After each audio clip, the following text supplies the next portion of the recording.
오늘은 로마서 13장 8절, 9절, 10절 말씀을 가지고 함께 은혜를 나누고자 합니다. 로마서 13장 8절 말씀, 신약 257페이지. 피차 사랑의 빚 외에는 아무에게든지 아무 빚도 지지 말라. 남을 사랑하는 자는 율법을 다 이루었느니라. 간음하지 말라, 살인하지 말라, 도적질하지 말라, 탐내지 말라 한 것과 그 외에 다른 계명이 있을지라도 내 이웃을 내 자신과 같이 사랑하라 하신 그 말씀 가운데 다 들었느니라. 사랑은 이웃에게 악을 행치 아니하나니 그러므로 사랑은 율법의 완성이니라. 사랑의 가장 결정체는 무엇인가? 용서라고 했습니다.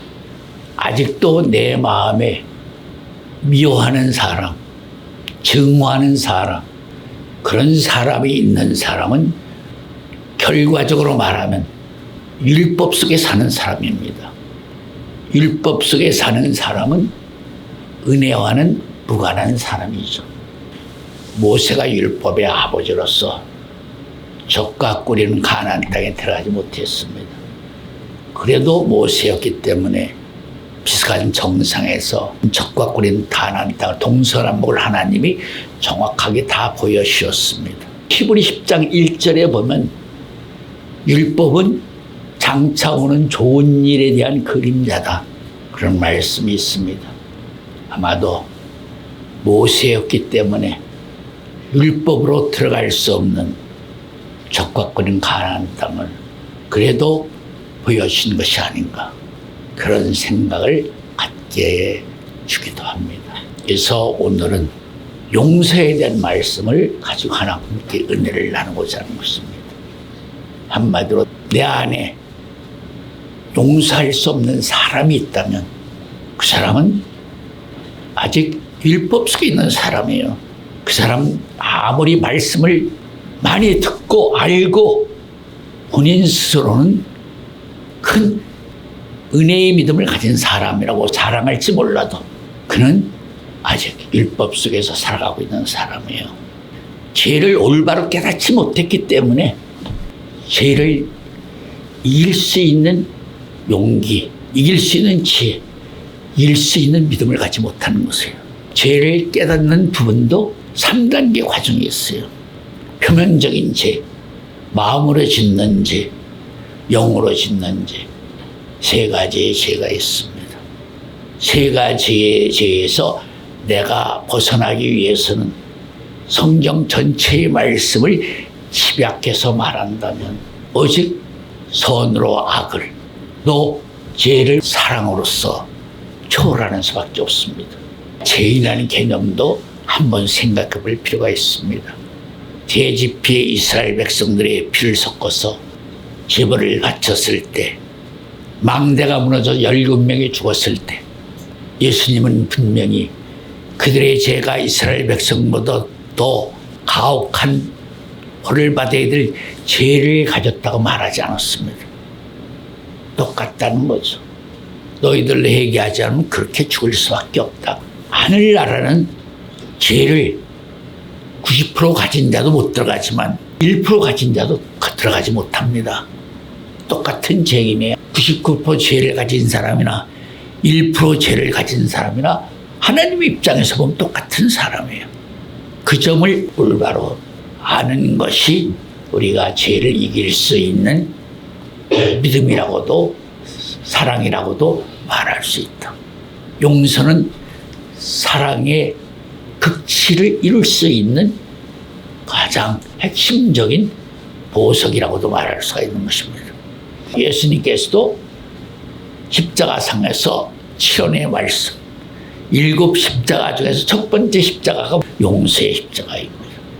아버지, 저들의 죄를 용서해 주소서. 내 안에 용서할 수 없는 사람이 있다면 그 사람은 용서의 십자가가 없는 사람이에요.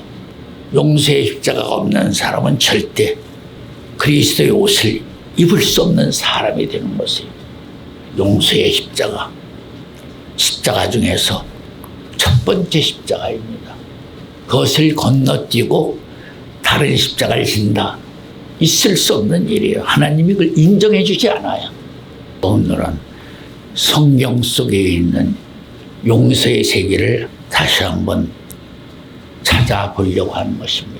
알다시피 용서의 십자가를 짊어졌던 은혜의 사람이 하나 있죠. 스데반이죠. 스데반은 분명히 용서의 십자가를 이룬 사람이에요. 자기를 돌탕에 쳐 죽이고 있는 사람들을 위해서 아버지 저들의 죄를 용서해 주소서. 그 용서의 십자가를 짊어짐으로 스데반 하나님이 인정해 주시는 율법의 완성, 하나님이 칭찬해 주실 수 있는 사랑을 이룬 사람이에요.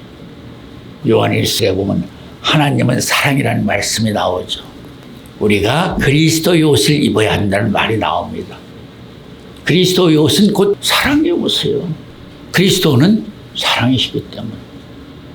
그렇기 때문에 스데반은 죽는 순간에 사랑이신 그리스도의 옷을 입은 사람이 되는 것이에요. 물론 사가랴는 죽을 때 나의 신원을 들어주시옵소서 했죠. 사가랴의 입장과 스데반의 입장은 차이가 있습니다만 사가랴는 사가랴로서 때에 맞는 기도를 올리는 것이 된다는 면이 있습니다. 그러나 사가랴의 기도 속에도 보이지 않는 용서가 있었다 하는 것도 알 수가 있습니다. 오늘 첫 번째 용서의 세계는 스데반을 통해서 보여주고 있는 용서의 세계를 말하고 싶은 것입니다.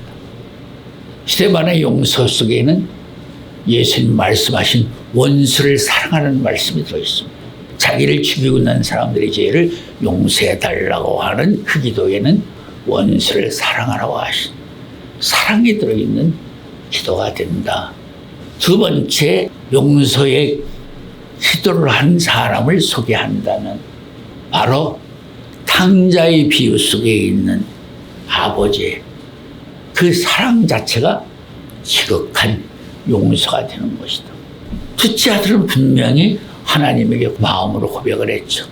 나는 이제부터 아버지의 아들이 아니라 아버지의 집에서 열심히 성실하게 일하고 배부르게 먹고 따뜻하게 자고 있는 종 중에 하나입니다.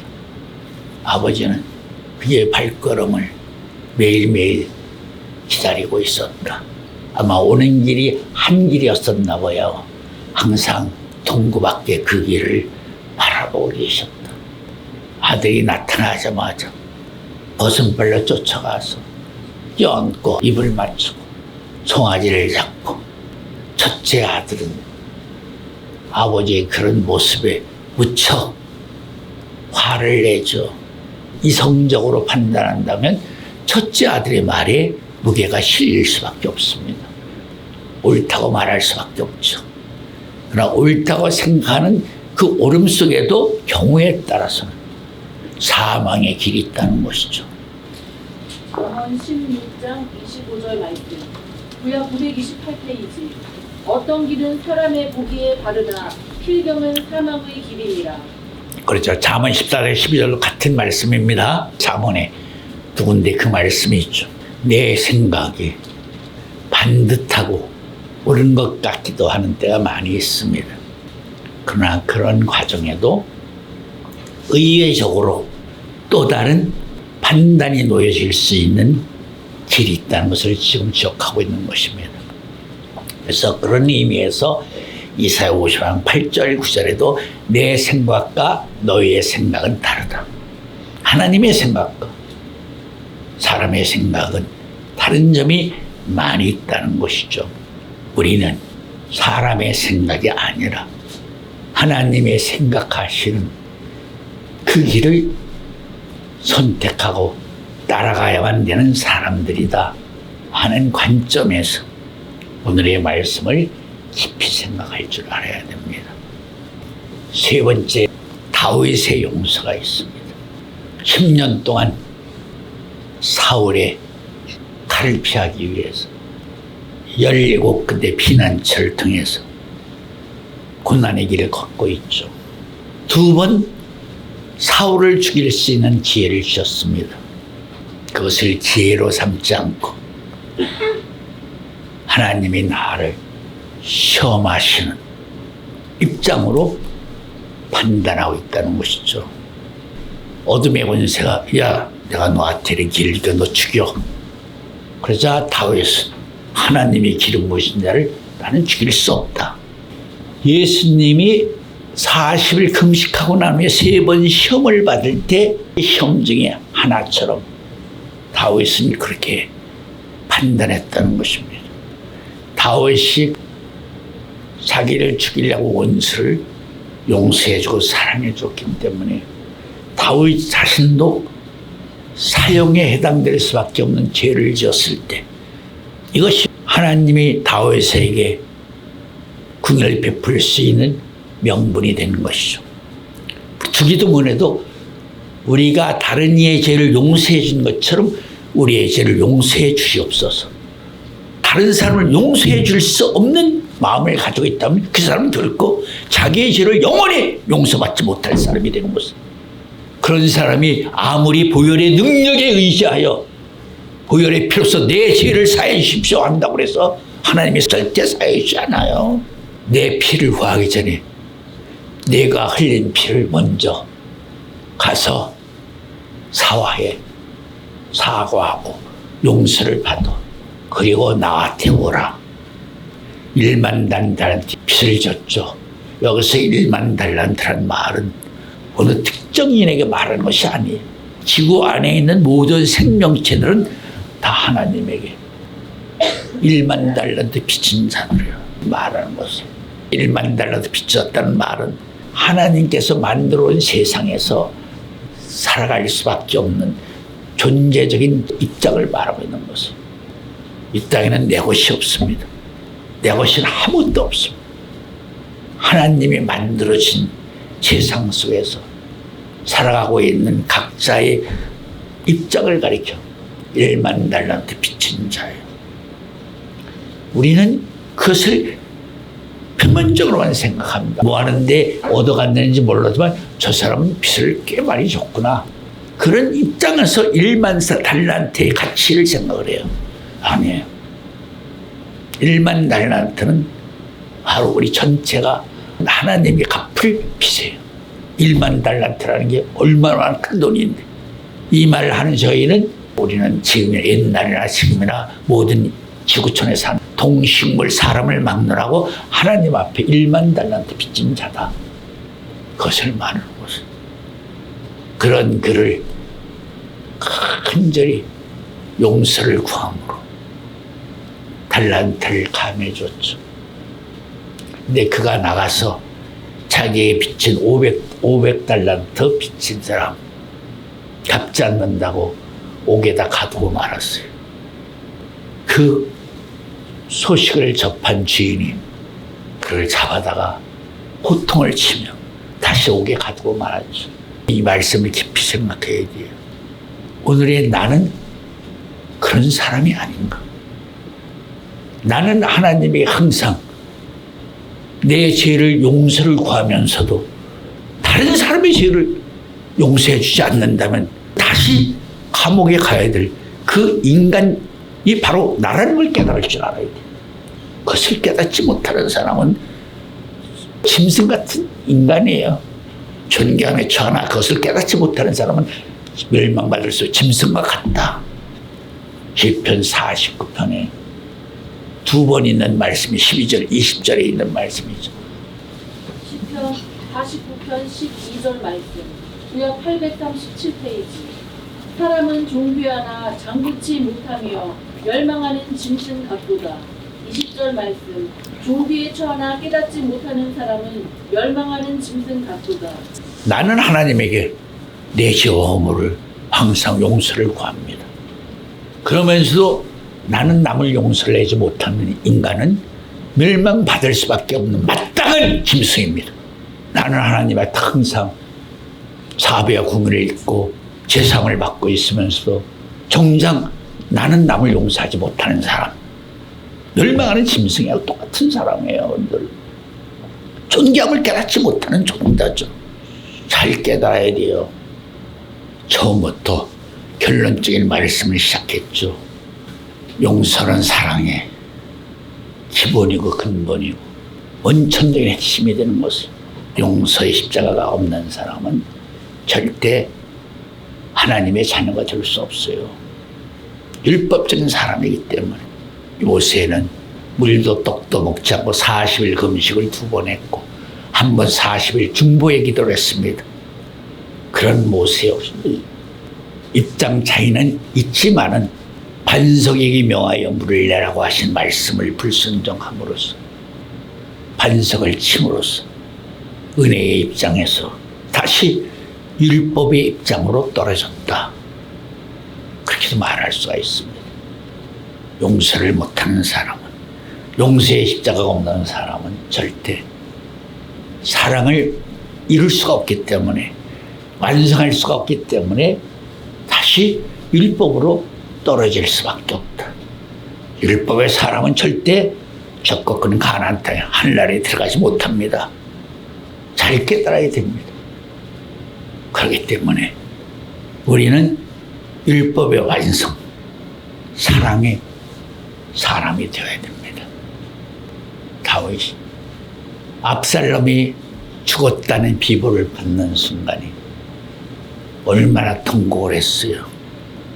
아버지를 죽이려고 했고 아버지의 첩들을 10명을 이스라엘 백성들이 공개적으로 보는 앞에서 몸을 빼앗은 페르나의 그 아들이 죽었을 때 승리하고 들어오는 군인들을 정중하게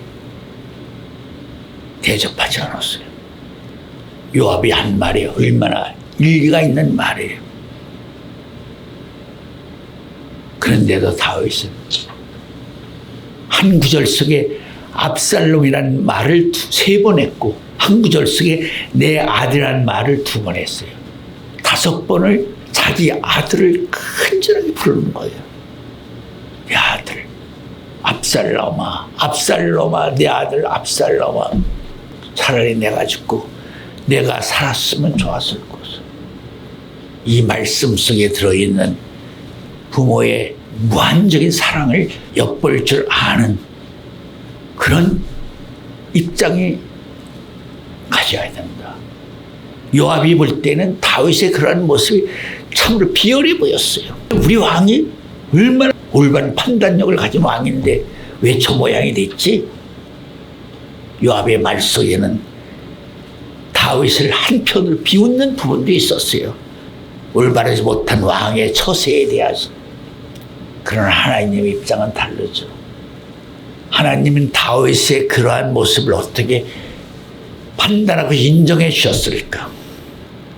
나단 선지가 다윗을 책망하는 가운데 하나님은 이미 당신의 죄를 용서해 주셨습니다 하는 말씀이 있었어요. 그럼 하나님은 다윗의 죄를 언제 어떤 때에 용서해 주셨을까? 바로 압살롬이 죽었다는 그 비보를 듣는 순간에 다윗이 통곡했을 때 흘린 그 눈물이 시편 6편 6절에서 눈물로 요를 적시며 침상을 띄우나이다. 그 눈물이 다윗의 침상을 띄운 눈물이에요. 그 피 같은 눈물로 말미암아 하나님이 다윗의 죄를 그때서 완전하게 용서를 해주시는 것이에요. 아직도 내 안에 내가 미워하는 사람, 싫어하는 사람, 정하는 사람이 있다. 그 사람은 아직도 저지라 먹는 율법 속에 있는 사람이에요. 그런 사람은 외형은 그럴듯하지만 우리는 없는 사람들이에요. 예수님 말은 모래 위에 집을 지은 사람 같은 사람이에요. 반석 위에 집을 지은 사람이 아니에요. 그리스도의 옷이란 말은 사랑의 옷을 말하는 것이에요. 로마서 13장 마지막 절에 본 그 말씀이 있습니다. 한번 읽어주세요. 로마서 13장 14절 말씀, 신약 257페이지. 오직 주 예수 그리스도로 옷 입고 정욕을 위하여 육신의 일을 도모하지 말라. 그리스도의 옷은 사랑의 옷을 말하는 것이에요. 이사야 63장에도 예수님의 옷, 입은 옷, 홍이는 인간에 볼 때에는 처절한 옷이죠. 죽음의 피가 젖어 있는 옷. 그러나 하나님은 바로 홍이, 왕이 입는 거룩한 옷을 표현하고 있죠. 그 옷이야말로 사랑의 옷입니다. 본방 이스라엘 백성들뿐만 아니라 지옥의 떼발 같은 전 인류의 죄와 허물을 짊어지고 있는 옷을 말하고 있죠. 누구를 막론하고 내 안에 싫어하는 사람이 있다. 미워하는 사람이 있다. 증오하는 사람이 있다. 비난하는 사람이 있다. 이런 사람은 아직도 율법 속에 사는 사람이에요. 그런 사람은 아무리 동반처럼 애원해도 하나님 감해 주지 않아요. 내가 남을 용서하지 못하면서 미워하면서 싫어하면서 나는 예수님의 보혈의 피로 항상 제사함을 받으려고 기도하는 사람이야말로 은혜의 차원에서 말하면 가증한 사람이에요. 동반의 애가 그런 것이에요. 1만 달러 빚진 자. 하도 애원해서 빚을 감해 줬더니 자기 500달러트 빚진 자를 갚지 않는다고 옥에다 가둔 그런 사람들의 모습이 나의 모습일 수도 있다 하는 것을 깊이 생각해야 됩니다. 세상 말에도 인자무적이라는 말이 있어요. 마음이 온유한 사람은 적이 있을 수가 없어요. 그 말은 누구에게나 똑같이 대한다는 것이 편견 없이. 저 사람은 10원어치만 대해주고 저 사람은 500원어치만 대해주고 저 사람은 1000원어치 대해주고 그렇게 차등을 두지 않고 똑같은 온유한 마음으로 사람들을 대해준다. 그것이 모세의 마음이었기에 모세는 온유함이 승하였더라는 말씀이 성경에 되어 있습니다. 그런 사람이 되어야 되는 것입니다. 작은 그릇 안에 큰 그릇이 들어갈 수가 없습니다. 큰 그릇 안에는 작은 그릇이 모양에 따라 얼마든지 들어갈 수가 있습니다. 용서해주는 그 마음이야말로 그리스도의 마음을 닮아가고 있는 아름다운 모습이라고 말할 수가 있는 것입니다. 유대 왕 중에서 가장 크고 무도한 왕이 므낫세입니다.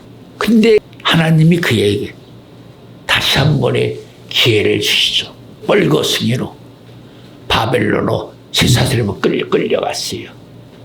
감옥에 갇힌 므낫세가 그제서야 하나님의 존재를 깨닫게 했어요.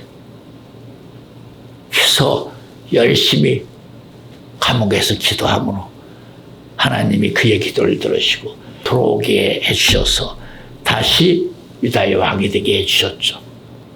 그런다고 해서 므낫세의 죄를 씻어줬다는 소리는 아니에요.